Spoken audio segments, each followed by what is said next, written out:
Alien, Romulus director Fede Alvarez reveals that one controversial element of the movie has been fixed for the home release versions.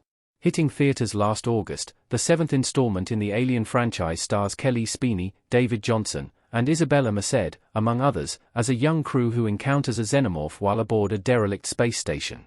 Though the Alien, Romulus reviews were generally quite positive, the inclusion of the late Ian home via CGI and animatronics was divisive, in part due to the effect ultimately not looking very convincing.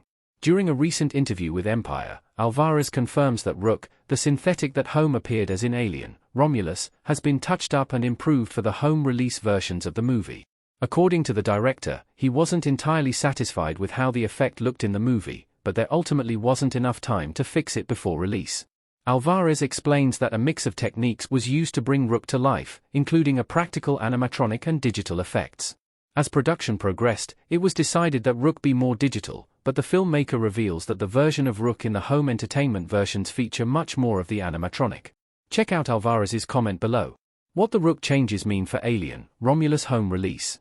Why the character's inclusion was controversial. Rook sitting on a desk in Alien Romulus. Home passed away in 2020, but his family gave Alvarez their blessing to include the late actor's likeness in the movie as Rook, a villainous science officer that the Alien, Romulus cast of characters encounter while exploring the Renaissance space station. In addition to featuring some questionable CGI, the inclusion of Holmes' likeness was widely criticized for feeling like an unnecessary bit of fan service. Rook, after all, is an entirely new character, and he could have been played by anyone. Alvarez's fixes to the Rook scenes are unlikely to sway those who feel the inclusion of Holmes' likeness takes away from the story. Purely from a visual standpoint, however, the scenes are an improvement. The lighting has been adjusted in some scenes and the movements of Rook's mouth look more natural.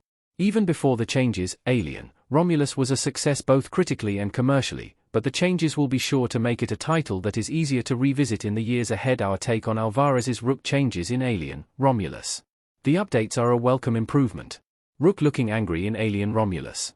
Alvarez didn't have to go back and fix the Rook scenes in Alien, Romulus, but doing so shows a level of care and attention that is worth celebrating.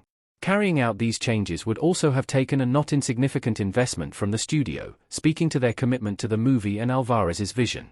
There's a strong argument to be made that Holmes' likeness shouldn't have been included in the movie at all and that it is ultimately more distracting than beneficial to the story. But since the character can't be removed entirely, these post-production changes are the best audiences could have hoped for.